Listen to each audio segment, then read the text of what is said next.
Қайырлы күн барлықтарыңызға. Бүгін сіздермен асқабақтан жасалатын иммунитетті көтеретін, паразиттерден құтылуға жақсы көмектесетін асқабақтан сусын дайындап көрсетемін. Видеоның соңына дейін асықпай қараңыздар. Дәл қазір асқабақтың сезоны басталды, сондықтан да дәл осы сусынды жиі жасап берсеңіздер болады. Балаларыңыздың иммунитеті көтеріліп, бойындағы паразиттерден жақсы арылатын болады. 500 грамм асқабақты алып, дәл осы видеода көрсеткендей етіп, 4-1-леп турап шығасыздар.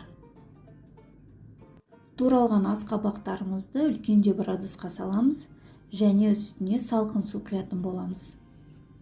500 грамм асқабаққа 1-1,5 литр салқын су құямыз. Оттың астын жағып, баяу отта асқабағымызды 20 минут қайнатамыз. 20 минут қайнаған асқабақты сәл ғана салқындатамыз және дәл осындай блендермен жақсылап араластырып шығамыз. Асқабақтың ешқандай түйіршігі қалмайтындай етіп, блендермен барынша 5 минуттай араластыратын боламыз.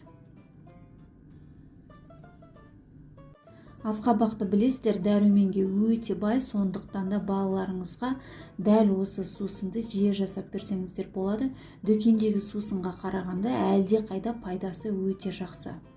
Бізге бір дана апельсин немесе лимон керек болады.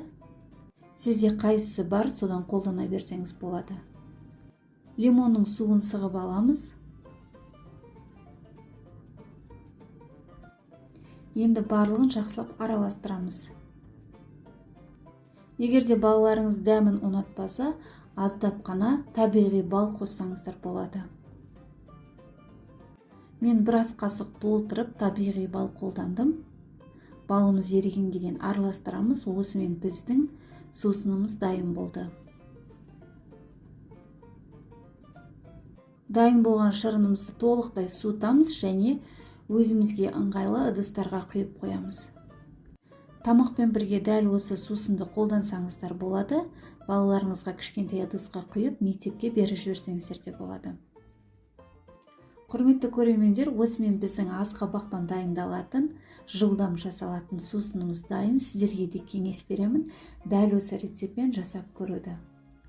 Менің каналыма тіркеліп, лайк басып, комментарий жазып, достарыңызбен, жақындарыңызбен бөлісуді ұмытпаңыздар.